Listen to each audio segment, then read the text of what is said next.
Diga comigo assim: eu preciso. Mais forte: eu preciso. Fazer alguma coisa. Você precisa fazer.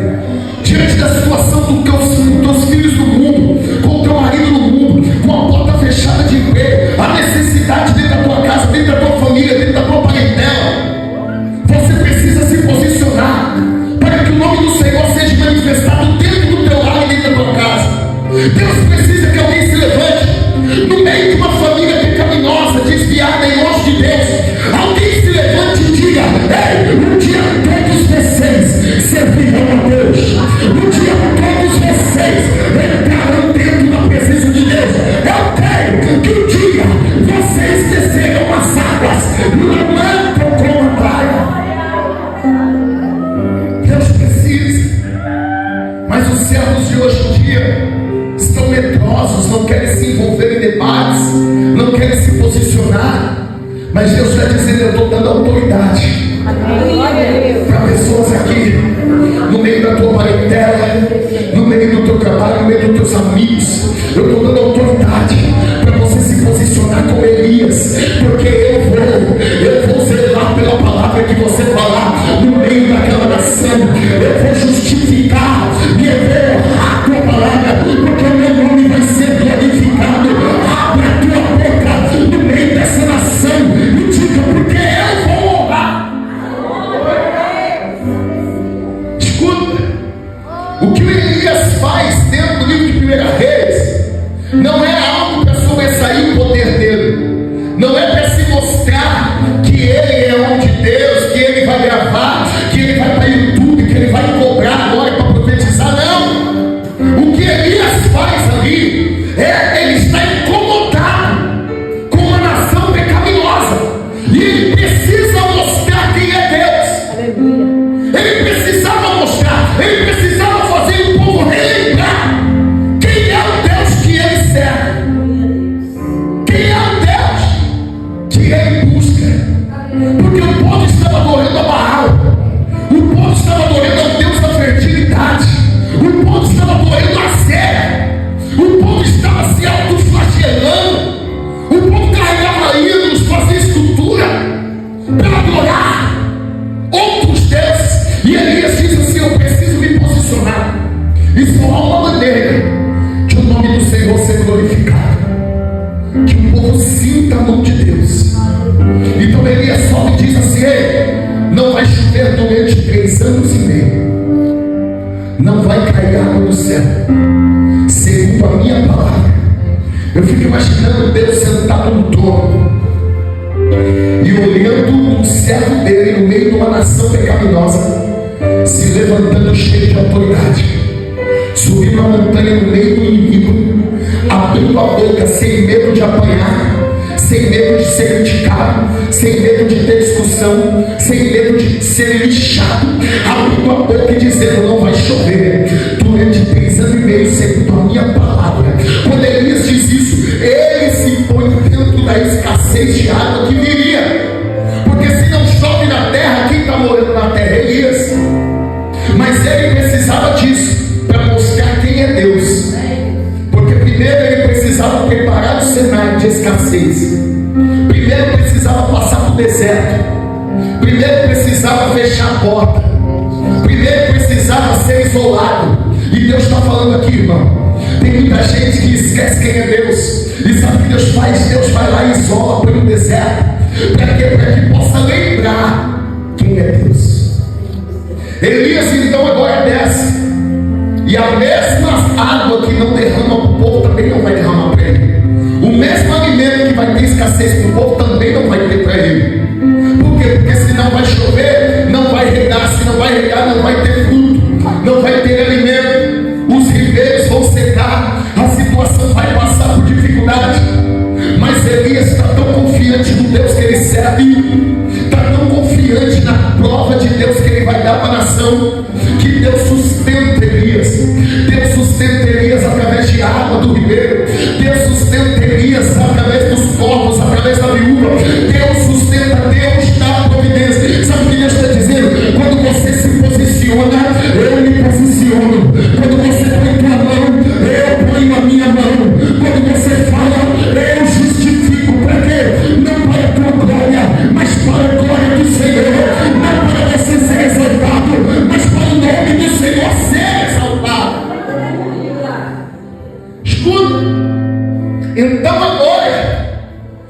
a escassez vem, a dificuldade vem para todos. E segundo, o livro de um homem chamado Flávio José, um de História dos Hebreus, ele vai relatar. E Flávio José, irmãos, para quem estuda a palavra, para quem busca o conhecimento profundo, ele tem um poder muito grande de confiança. Pelo tempo que Flávio José estava vivo, o momento em que ele escreveu, ele teve acesso a muitos depoimentos, a muitos livros que depois foram queimados, destruídos. Então o livro de Flávio José, a História dos Hebreus, é um livro que ele tem o mesmo teor de confiança como a Bíblia. Não é inspirado por Deus, mas é um relato de alguém que estava lá, que alguém escreveu e achou a importância de deixar o relato sem ter partido. Então ele escreve algo muito profundo dentro de cada passagem. Ele traz conhecimento que não desabona a Bíblia, mas traz total compreensão e justificação para ela. Então o Flávio José vai dizer que existe um homem chamado Obadias. Esse homem Obadias, ele era mordomo do palácio de Acabe, onde Jezabel morava, era esposa de Acabe. Então Obadias agora, ele servia, trabalhava no palácio, certo? Porém, ele era servo do Senhor, ele era profeta. Então o que acontece? Quando Elias dá essa ordem que não vai ter água durante 3 anos e meio, Acabe e Jezabel mandam matar todos os profetas que estão lá em vigor. Por quê? Porque não queria ter mais profecia dessa maneira, para que o nome do Senhor não fosse propagado e o povo deixasse de adorar os ídolos e voltasse a adorar a Deus. Então o que acontece? Jezabel dá uma ordem, Acabe dá uma ordem para matar todos os profetas. Obadias vendo aquilo, ele pega os profetas, e a Bíblia vai me dizer que Obadias pega 100 profetas, esconde 50 numa caverna e 50 em outra. Obadias diz assim: eu trabalho no palácio, eu também sou profeta, e eu não vou deixar os profetas de Deus morrer. Sabe o que acontece no nosso dia hoje, irmão? É um profeta querendo ser maior do que o outro, é um profeta matando o outro para poder se sobressair. Mas deixa eu falar para você, irmão, servir a Deus não é uma empresa onde você precisa pisar na cabeça de alguém para subir no carro. Não, servir a Deus, quem é o patrão, quem é o Rei dos Reis, o Senhor dos Senhores, aquele que veio, aquele que diz no livro de Apocalipse: eu conheço as tuas obras, eis que diante de ti coloco uma porta aberta que ninguém pode fechar. E então o que acontece? Quem vê o trabalho é Deus. Deus vê o teu trabalho, Deus vê quem serve, Deus vê quem verdadeiramente adora. É isso que mais me deixa alegre na presença de Deus. Senão ele ia ficar muito triste e depressivo com o ser humano, porque tem ser humano falso, tem ser humano ruim, tem ser humano egoísta, tem ser humano que dá paz para você, vira as costas, sai falando de você. Mas sabe o que mais me interessa na presença de Deus? É que eu sirvo um Deus que ouve o que ninguém ouve, que vê o que ninguém vê.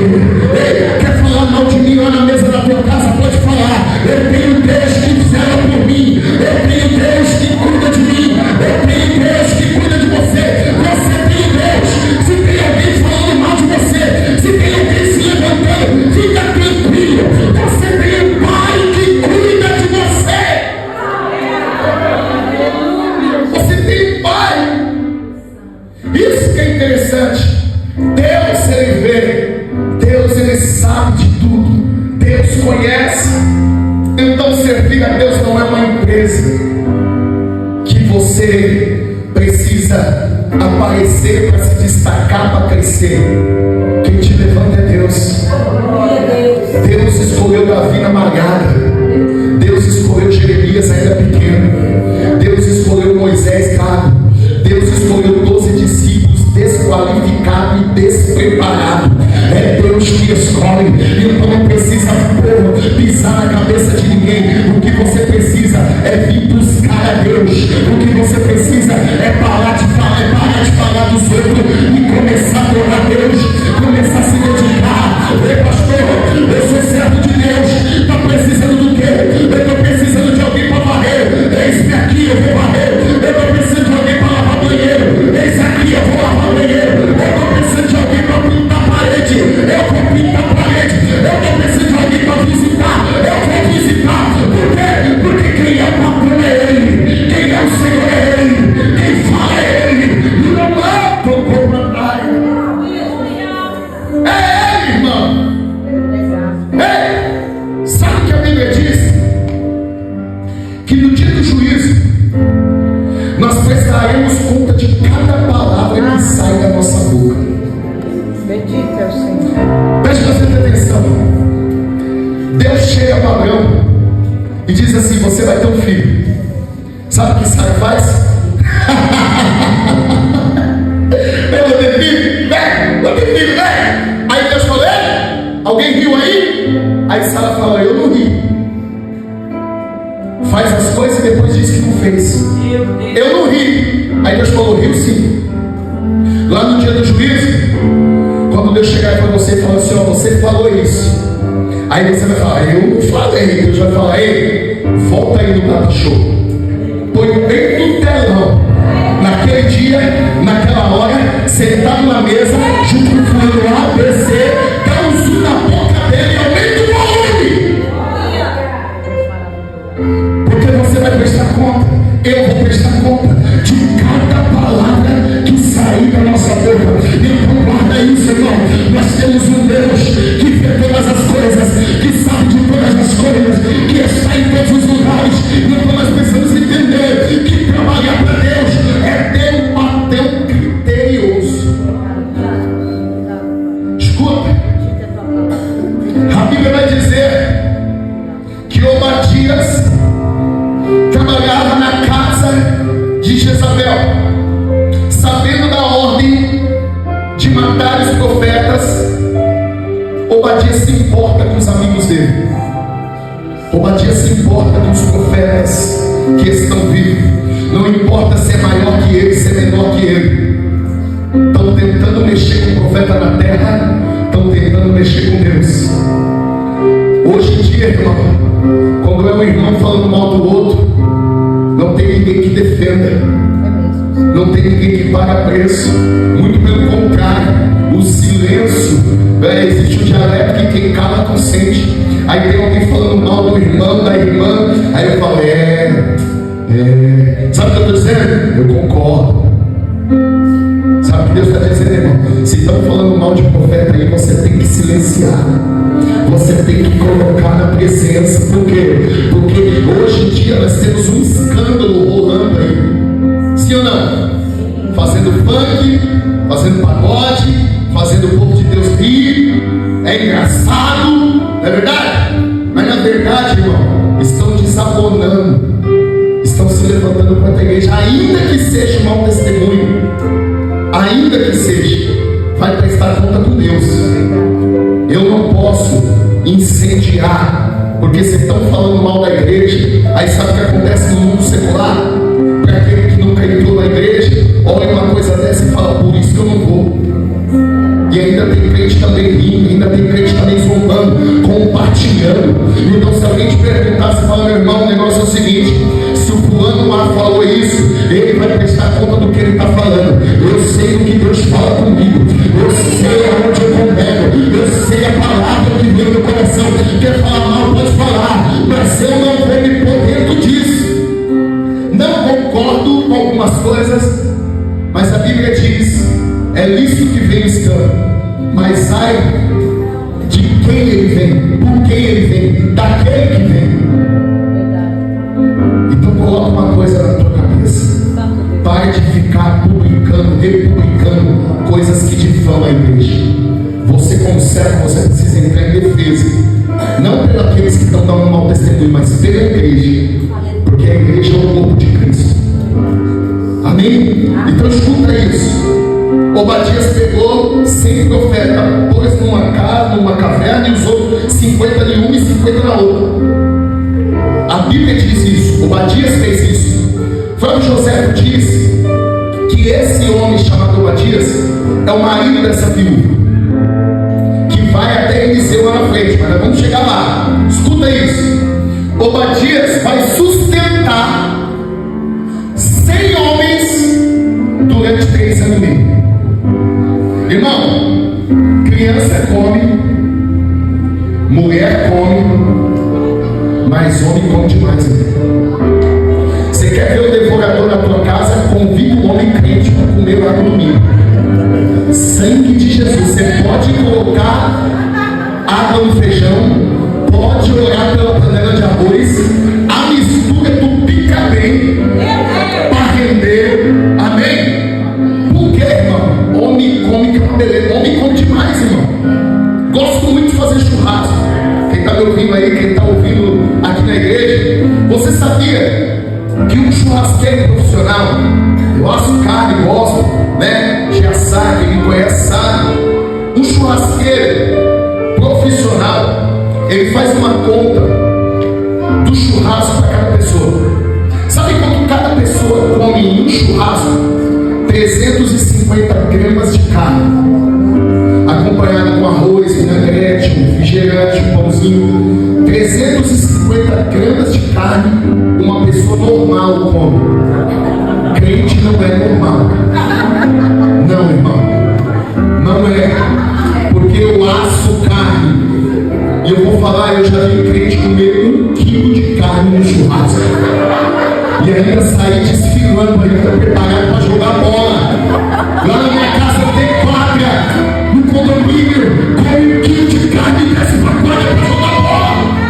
Por quê? Porque crente não é normal, irmão. Crente come que é uma beleza. Já que não bebe, já que não sabe, deixa comer. Deixa comer. Tem que comer mesmo. É isso, irmão. Tinha uma vez um rapaz, um jovem na igreja, nós levamos ele para o culto no lar. Sangue de Jesus, irmão. Sangue de Jesus. O irmão comia que era uma beleza. Aquele irmão comia com força e dava prazer de ver ele comer. Meu Deus, se pegava e falava: meu Deus, esse veio direto do deserto. Veio Jesus. Come que é uma beleza. Então, o que o Obadias fez? Ele não pegou 100 mulheres, ele não pegou 100 crianças, ele pegou 100 homens. Colocou 50 numa caverna, 50 na outra e sustentou durante 3 anos e meio. Sabe o que ele fez? Ele tirava do salário dele, ele tirava da casa dele, ele tirava da família dele. Ele comprava, ia lá todo dia numa caverna, dava para aqueles e voltava para casa. Ele falava: eu não vou deixar os servos de Deus morrer. Eu não vou deixar o profeta do Senhor morrer nessa terra. Deus ia lá e dava condição. Enquanto Elias estava sendo sustentado pelo ribeiro, pelo corpo, pela viúva, aquele homem estava sustentando 100. Na Bíblia nós não vemos grande menção a ele, não vemos um livro dele, não vemos ele na galeria da fé. Porém, irmão, esse homem fez algo por 100 homens, sem família, tirou da casa dele e sustentou. A prova foi grande, a luta foi grande, passa-se os dias. A Bíblia diz que Elias sobe lá agora, desafia o povo, os profetas. Deus manda fogo do céu, mostra que Deus é Deus. E aí Elias sai, passa tempo. Elias levanta Eliseu.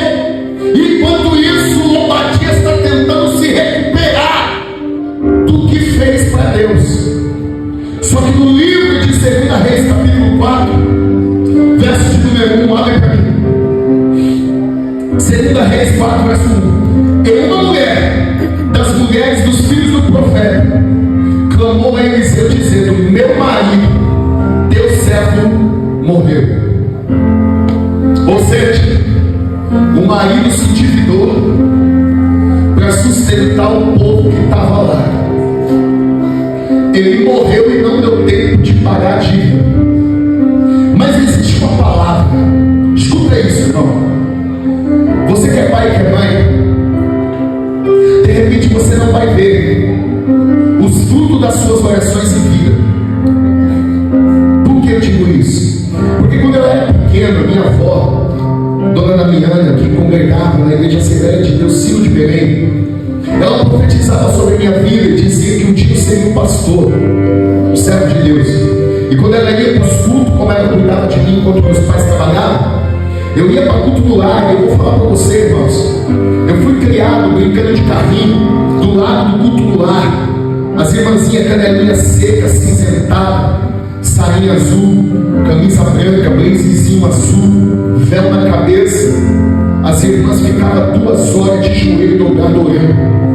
Quando levantava, rodava, pulava, cantava, não tinha ninguém tirando foto, não tinha ninguém filmando, e o poder de Deus se manifestava dentro daquele lugar. Eu via aquilo, eu via as irmãs rodando, eu via aqueles negócios, e Deus falava no coração da minha avó que um dia eu servia a Deus.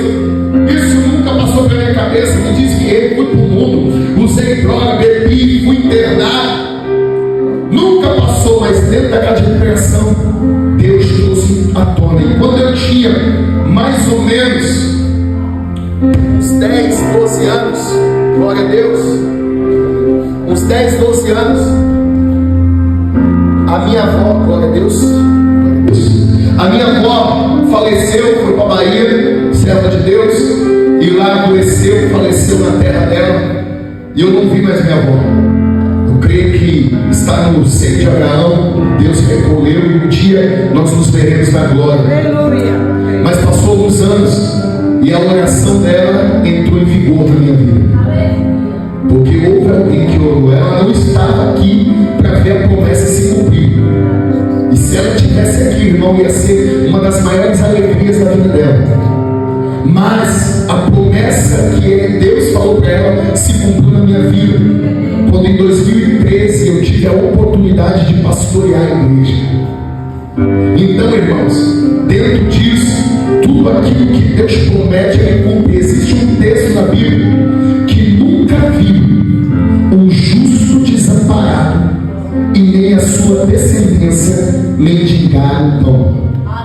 Então, se você hoje vem buscar, adora, vem para a oração, prega a palavra, se dedica, não fala mal de ninguém, não fica tendo 2 caras, você se posiciona e realmente é verdadeiro dentro da presença, sente o poder e a glória de Deus. Ei, você pode ter certeza, irmão, que Deus Ele vai justificar a tua oração. Você pode estar aqui, você pode estar esperando Jesus voltar no seio de Abraão, mas Deus Ele vai cumprir o que Ele prometeu em tua vida. Aquele homem dentro do oculto, dentro do escondido, saía do teu trabalho, dentro da casa de Jezabel, pegava o teu dinheirinho suado, passava no mercado, comprava pão, ia lá, levava para o profeta, levava para o outro, nem conhecia, não tinha intimidade com eles, mas sabia que eles eram homens de Deus.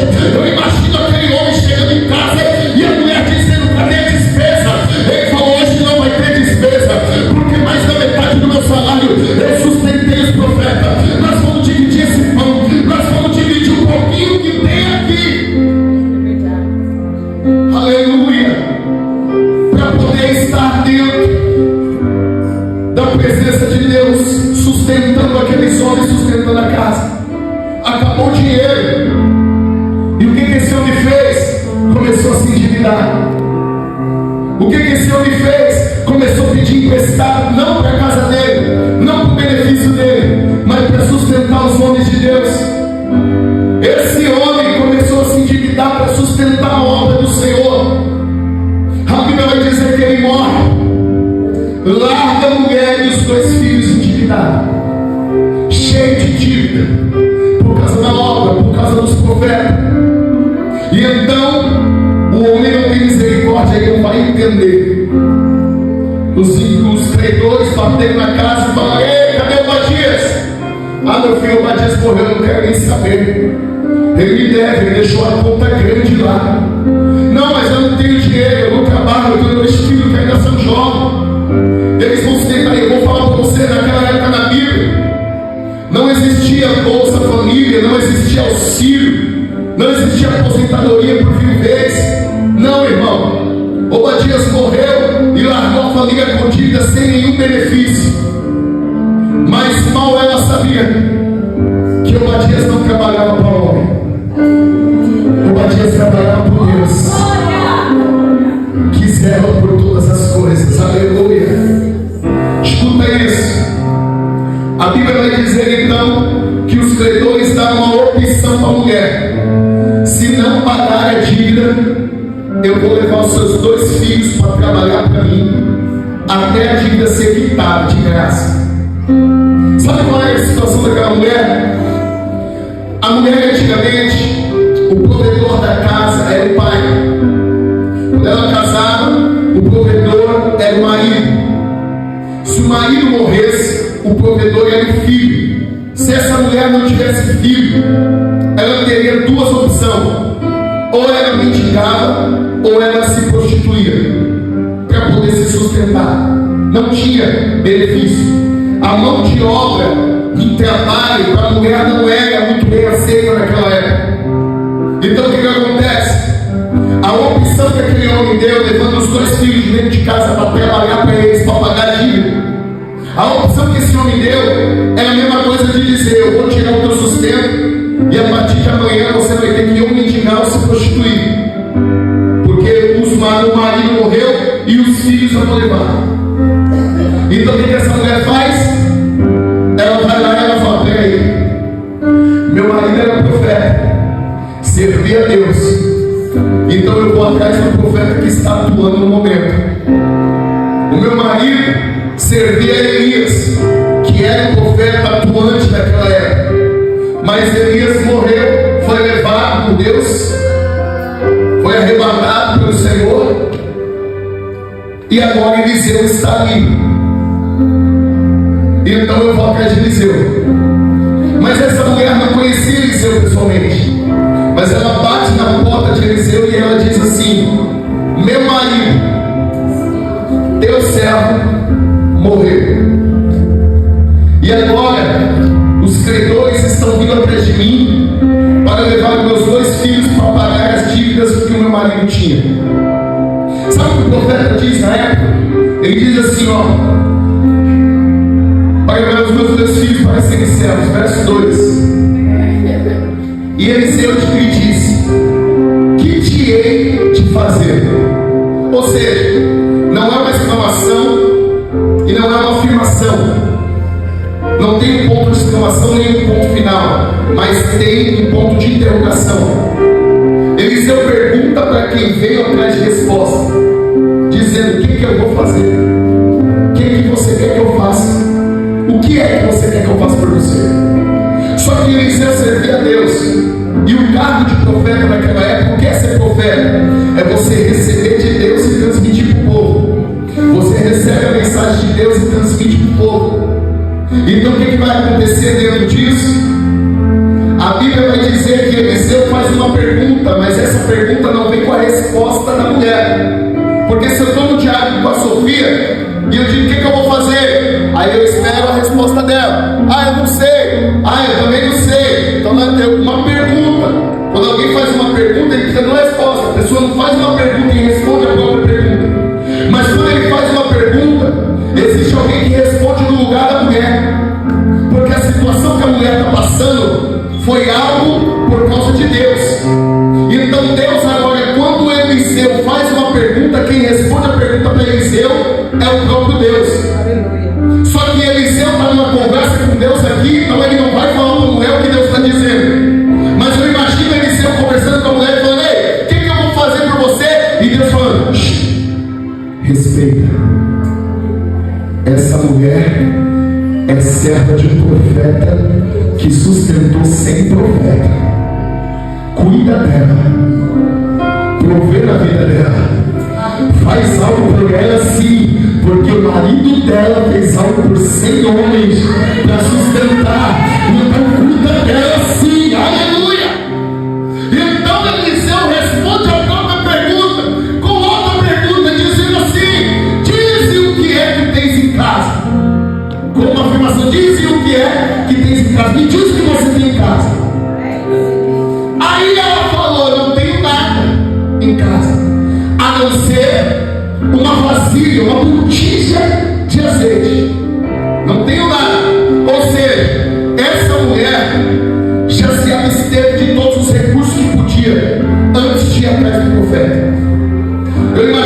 mulher vendendo tudo que tinha dentro de casa para tentar pagar dívida, e mesmo assim não resolvia. Quando acabou com tudo dentro de casa, acabou o trigo, acabou o pão, acabou as panelas, acabou tudo dentro de casa, sobrou só uma botija de azeite. Só que sabe o que é interessante? Ela foi no final de todos os recursos.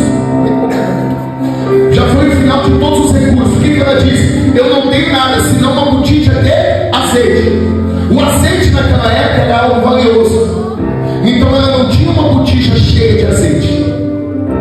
Ela tinha uma botija de azeite. O texto não me diz, ela tinha uma botija com azeite. O texto diz, eu tenho uma botija de azeite. Se eu pegar uma tapoeira lá atrás, e na tapoeira se tiver escrito assim, café, aquela tapoeira foi feita para quê? Vai dar café. Para quê? Se eu for lá atrás e pegar outra vasilha, outro pote, aqueles bem bonitos, e tiver escrito arroz, aquele pote foi feito para pôr o quê? Arroz. Então se eu chegar para a Juscelene e falar, Juscelene, pega aquele pote de arroz para mim, ó. Ela vai atrás do pote de arroz.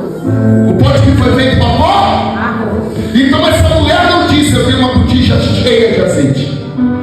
Ela falou, só me sobrou uma botija de azeite. Vazia. Não tem nada aqui dentro. Não mostra se tem pouco, metade ou passou e saiu. Mas sabe por que eu digo que não está cheio? Porque se tivesse cheio, ela ainda ia se desfazer do recurso para poder pagar. Porque o ser humano é assim. O ser humano, quando está doente, vai na farmácia, vai no UPA, vai no central, e depois que está tudo, foi tudo, aí vai orar. Aí vai orar para Deus. É sempre assim. Estou com febre, eu vou na farmácia. Estou com febre, eu vou no UPA. Piorou, eu vou lá para o central. Ah, não tem jeito, o médico diz que já é. Agora eu vou lá. Quando acaba todos os recursos, aí eu vou cobrar. O ser humano é dessa maneira. A gente tenta sempre dar o nosso jeitinho para fazer, mas acabou tudo, não tem mais recurso, aí nós recorremos a Deus. Mas Deus está sempre preparado. A Bíblia diz que a mão dele não está encolhida, nem o ouvido agravado, para que ele não possa escutar a oração. A Bíblia diz, buscar-me-ei e acharei. Aquele que bate será aberto. Abrir-se-vos-á. Ou seja, Deus ele espera a tua atitude para entrar com a atitude dele. Essa mulher falou, eu não tenho nada senão uma botija de azeite. Aí o profeta disse assim, ó, presta bastante atenção nisso, que Deus já quer tratar com nós aqui. Presta atenção. O que Eliseu disse? Vai e pede emprestado de todos os teus vizinhos. De todos os teus vizinhos. Então, coloca uma coisa na tua cabeça. Você precisa de alguém. Tem crente que diz, eu não preciso de ninguém, não vou dar satisfação para ninguém, ninguém tem nada a ver na minha vida. A tua bênção pode estar vinculado ao teu relacionamento com alguém. Meu Deus! Presta atenção. Eu vi uma história nessas publicações de autoajuda de Facebook, eu achei muito interessante. Que um certo homem trabalha numa empresa e ele foi fechar a empresa, estava no frigorífico, ele entrou lá para dentro para conferir, a porta do frigorífico fechou, já estava perto do horário de fechar a empresa, tocou o sinal, todos foram embora e o homem ficou trancado dentro da geladeira. Não, esqueci o nome daquele negócio. Qual que é o nome? Câmara. Isso, ficou trancado dentro daquele negócio. E aí o que acontece? Ele ia morrer lá. 3 horas dentro daquele lugar, ele ia congelar.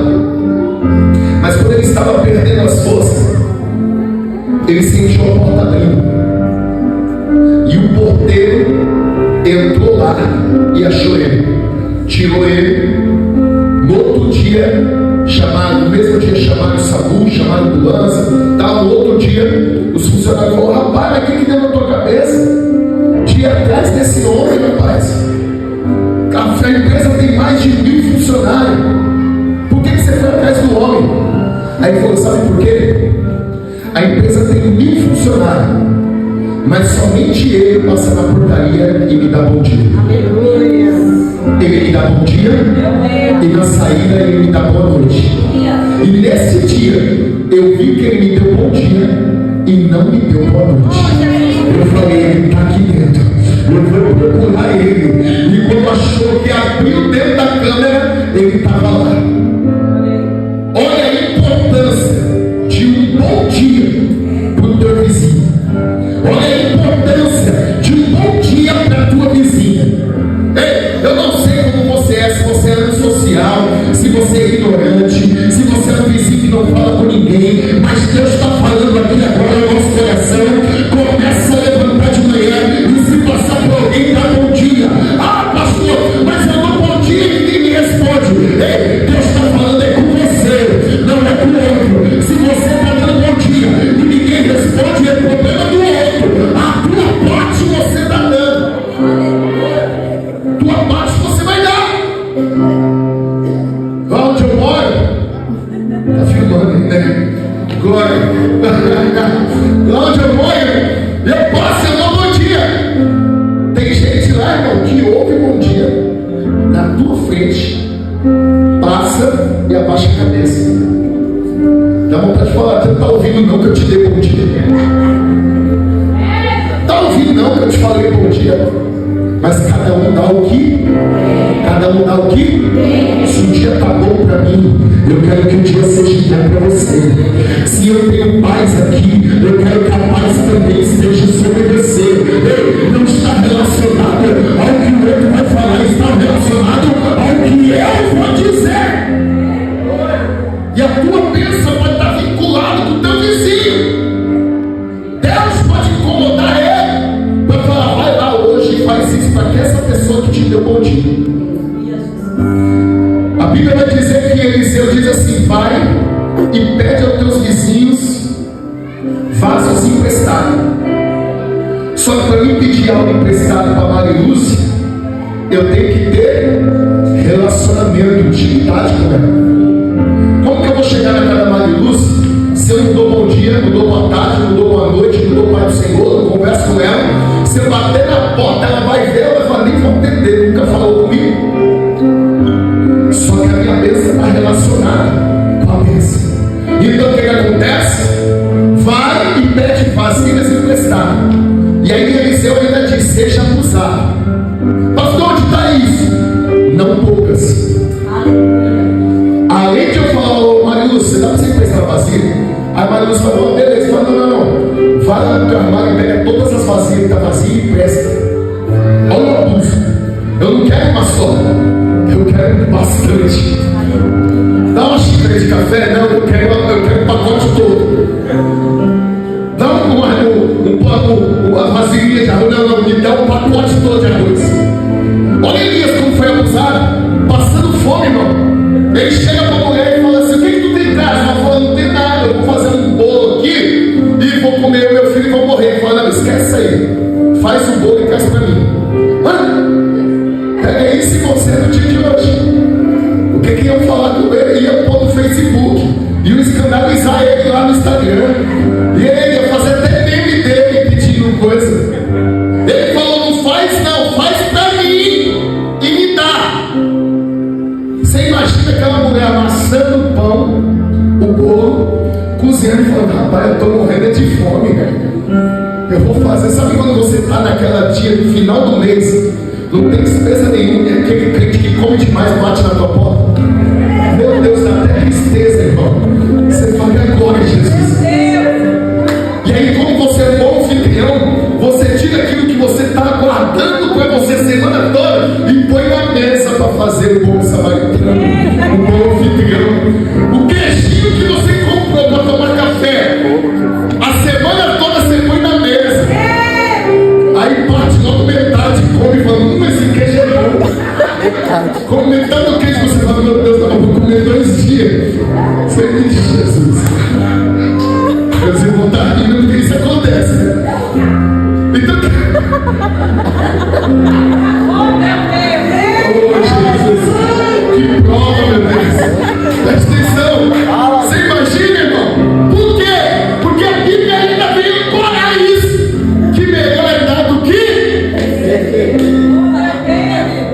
Por quê?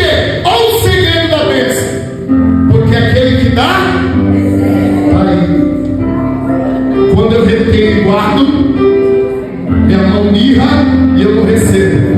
Mas quando eu vou lá e abençoo, a bênção desce sobre mim, recalcada, sacudida, e transbordante, irmão. Então presta atenção, vai na vizinha, pede vazio, pede boca não. Pede para elas vazio. E aí, escuta, Eliseu não falou para a mulher o que ia fazer no começo. Eliseu deu a ordem. Aí você vai fazer o quê? Você vai pegar a vasilha de todos os vizinhos. Agora imagina, ó, presta atenção. Se Deus fala para você pegar a vasilha dos seus vizinhos, onde você mora, quantos vizinhos você tem coragem de pedir? Ou melhor dizendo, quantas vasilhas você levaria para casa? Como que está o teu relacionamento com a vizinhança? Como que está o relacionamento, irmão? Eu sei que você mora no condomínio, irmão, estou precisando de vasilha vazia. Ei, vai chover sacola lá de vasilha, irmão. E lá na tua vizinhança? E lá no teu prédio? Ai, pastor, mas eu não converso com ninguém. A tua bênção está vinculada com o teu relacionamento com o próximo. Pega isso aqui. Pega isso aqui. João diz assim, que aquele que diz que ama a Deus e não ama seu irmão é constituído mentiroso, porque é impossível agradar a Deus sem se relacionar com seu irmão. Escuta isso, irmão. Relacionamento. Sabe por que a cruz estava aqui, mas não está mais? Sabe por que a cruz tem duas hastes? A haste maior, representando espiritualmente, é a haste que liga você com Deus. A haste menor é que liga você com o teu. Com o teu? Ah, pastor, para com isso, até parece. Tá. Perguntaram para Jesus o que eu faço para ir para o céu. Jesus falou assim: como você lê a palavra dos mandamentos? Ele falou: eu leio sempre. Jesus olha para aqueles homens e diz assim: ó, dos 10, reduz para 2. Ama a Deus, a sua justiça, as coisas do céu, em primeiro lugar, e ao teu, como a ti mesmo. Quem se ama aqui? Eu me amo. Porque se eu não me amar, como que eu posso amar o meu próximo? Então, da mesma maneira que eu me amo, eu preciso amar o meu próximo. Coloca isso na coração. Relacionamento. Jesus, Deus falou através do profeta: pede vasilha, não pede pouco. Pegou todas as vasilhas. Aí, ó, escuta isso. Não é porque eu tenho relacionamento com o meu próximo. Olha só a diferença de eu ter relacionamento e de eu permitir convívio dentro da minha casa. Casa. Relacionamento. Não é todos que podem entrar dentro da tua casa. Porque olha o que o profeta diz: pegou vasilha, não pegou vasilha pouca, pegou bastante. Quando alguém pedia vasilha, você imagina alguém pedindo vasilha? A primeira pergunta que as pessoas vão fazer é o quê? Mas para que vasilha? Para que você precisa de vasilha? Não, só me presta, depois eu te explico. Só que a curiosidade vai ficar na cabeça de quem prestou. Aí a pessoa vai falar: eu quero ver para que ela vai querer a vasilha. Aí a pessoa vai sair de dentro de casa e vai lá: rapaz, mas para que ela quer a vasilha? Olha os olhos que tudo vê. Sempre tem em todo lugar. Alguém espiando na janela: rapaz, para que a vasilha? Será que vai devolver? Ainda mais se for original da Tapué. Pode de manteiga, ninguém quer de volta. Mas a Tapué original, aquela que tem tampinha com a borracha, pra que quer? Aí o que o profeta diz? Então entra e fecha a porta sobre ti e sobre teus filhos. Você imagina os olhos de todo curiando, falando pra que quer? Aí daqui a pouco a pessoa chega assim e faz assim: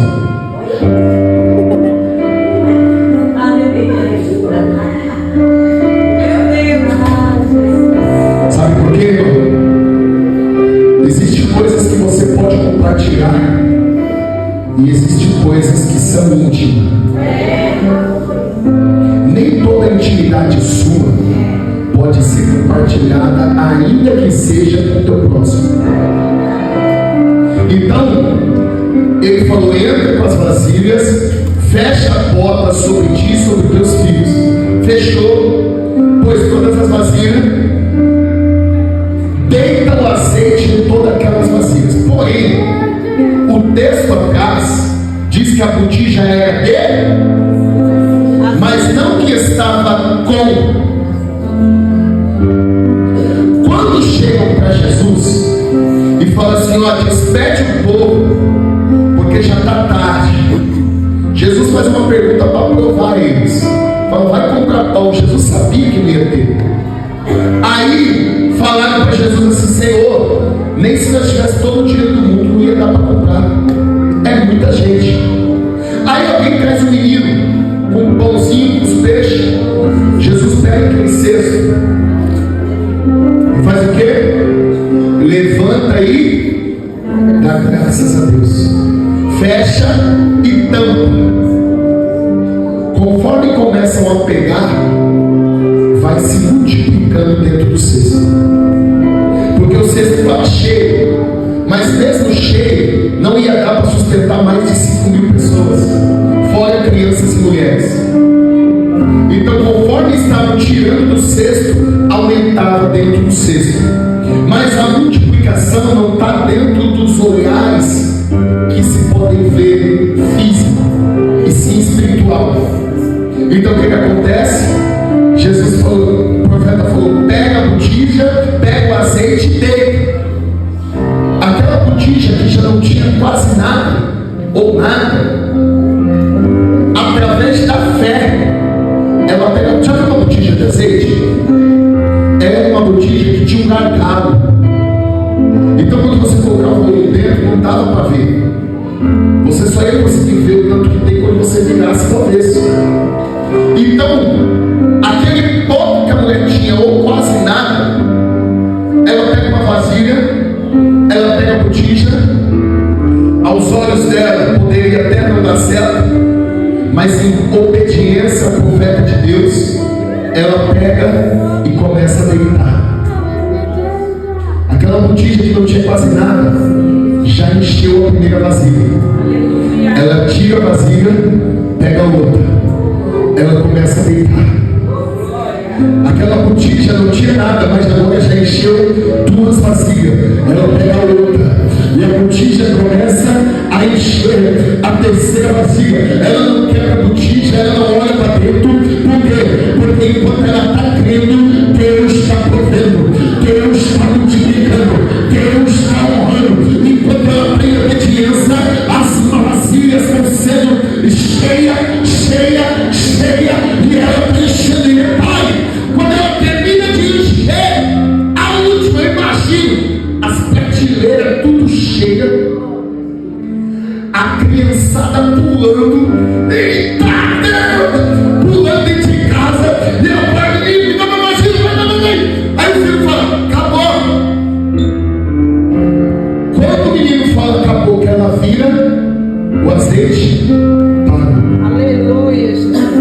Ou seja, dentro da intimidade que ela tinha com a vizinhança, ela colheu tudo aquilo que ia ser de bênção para ela. Bendita é a tua palavra. Aleluia. Quando encheu a última, Aleluia. ela não tirou foto das vasilhas cheias. Aleluia. Ela não fez uma selfie dizendo: estou rica. Aleluia. Não. Ela saiu, fechou a casa. Eu imagino os curiosos já assim, ó. Não sei se aqui, Ju. Eu imagino os curiosos assim, ó.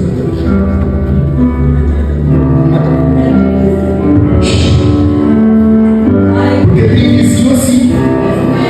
Tem vizinho que quando o outro vizinho do lado está falando alguma coisa, abaixa até o volume na TV e cola o copo na parede para ver. Para com isso, irmão.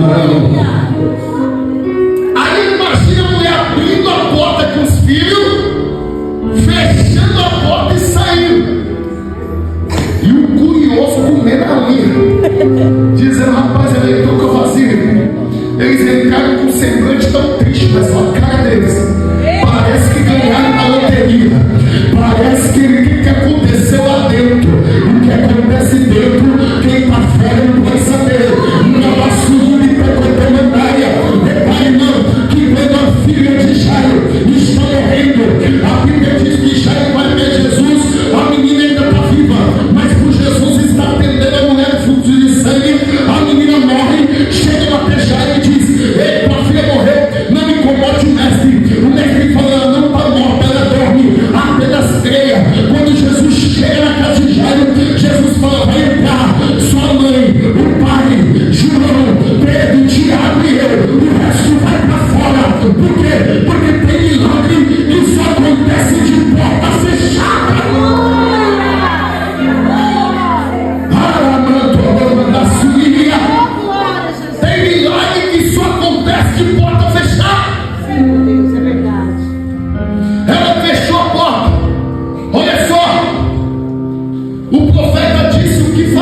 fica bem por um tempo, mas daqui a pouco já perdeu tudo. Por quê?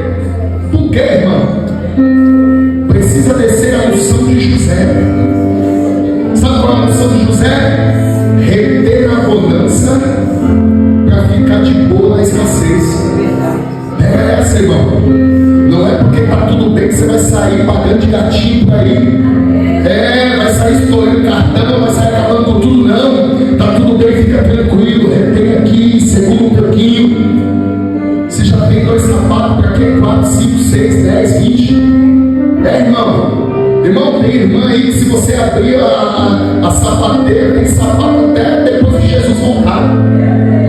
Não vai ficar descalço nem lá em Canaã. Por que, irmão? É sapato demais, irmão. Você só tem 2 pés. Meu Deus! Então presta atenção. Começa a administrar esse que Deus dá na tua vida. Começa a administrar o que Deus põe na tua mão. Presta bastante atenção nisso. A Bíblia vai dizer que ela vai até o profeta. O que o profeta disse? O profeta falou assim, verso 4, verso 5. Partiu, pois, dele, fechou a porta sobre si, sobre seus filhos, e trazia vazia e enchia, verso 6. Sucedeu que cheias vazias, disse seu filho, traz mais, verso 7. Então veio ela a saber ao nome de Deus, e disse ele: vai, vende o azeite, paga a tua dívida, e tu e teus filhos vivei, e tu e teus filhos vivei do resto. Talvez você pergunte e diga assim, pastor, por que o profeta nessa época não falou traz o dízimo? Porque Abraão trouxe o dízimo. Por que o profeta está falando traz o dízimo? Deixa eu explicar para você. Dentro do conceito desse texto, não existia um templo, não existia um tabernáculo nesse momento. Então vai trazer o dízimo aonde? Você está entendendo? Malaquias diz o quê? O dízimo e as ofertas é para quê? Para quê? Para que o povo veja as casas do Senhor. Então preste bastante atenção. Quando Abraão deu o dízimo, ele deu a Melquisedeque. Melquisedeque era sumo sacerdote do templo naquela época. Nessa época o profeta não tinha um templo, não tinha um lugar. Então o que acontece? Ele falou, vai, vende o azeite, paga a tua dívida. Diga comigo assim, paga a tua dívida. Porque crente, diga aí, porque crente não é caloteiro. Pegou isso? Pega isso, irmão. Não tem como subir no altar, não tem como pegar, não tem como cantar, não tem como ir e está devendo a Deus o mundo. Não, irmão. Você tem que saber, se está devendo, justifica pelo menos. Ô meu filho, eu estou na prova, não consigo pagar hoje, mas mês que vem Deus vai prover. Mas tem crente, irmão, que quando deve é 007. Bloqueia, se esconde, muda a rota, muda caminho, para até te dar paz do Senhor. Mas o profeta diz o quê? Paga a tua dívida, mulher. Não é porque tu está com a mão na bolada agora que tu vai não. Vende, porque o azeite naquela época era algo muito valioso, então valia muito dinheiro. Então vende, paga a tua dívida. E era tão grande a quantidade de azeite que tinha, que ele falou, você já está aposentado, porque você vai viver do resto. Vai viver do resto. Pega o dinheiro, põe lá, todo mês compra o que tu precisa para comer, porque o teu marido foi homem de Deus. Deus não vai deixar descendência desamparada. Deus não vai deixar os filhos do profeta passar fome. Deus não vai deixar mulher indicando, não. Vai do filho do resto, porque esse é o Deus de Israel. Então nesta noite, irmão, guarda essa palavra dentro do teu coração. Guarda o que Deus falou aqui. Você precisa entender que cada palavra ministrada é Deus lapidando o nosso caráter. Tem gente na igreja que é assim, ó. A palavra está falando, aí o irmão está assim, fala a Deus, que olha pro outro. Fala a Deus.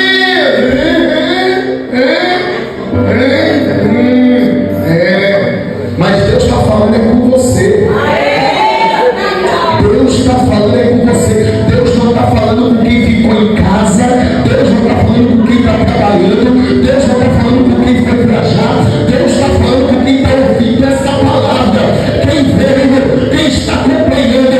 Deus está dizendo, ei, pega essa palavra, aprenda a se relacionar, aprenda a importância de servir a Deus, aprenda a importância de dar um bom dia, aprenda a buscar direção a quem pode te direcionar. Aprenda a buscar conselho com aquele que tem ligação com Deus. Aprenda a administrar a bênção que Deus põe sobre a tua mão, sobre a tua vida, sobre a tua casa. Aprenda a cuidar daquilo que Deus te dá, em nome do Senhor Jesus. Amém? Se coloque de pé nessa noite.